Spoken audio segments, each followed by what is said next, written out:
महादेवीं महाशक्तिं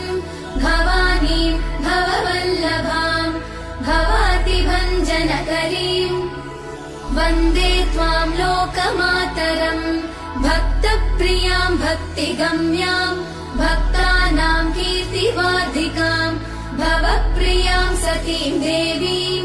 वन्दे त्वां भक्तवत्सलाम् अन्नपूर्णां सदा पूर्णां पार्वतीं पर्वपूजितां महेश्वरीं वृषारूढां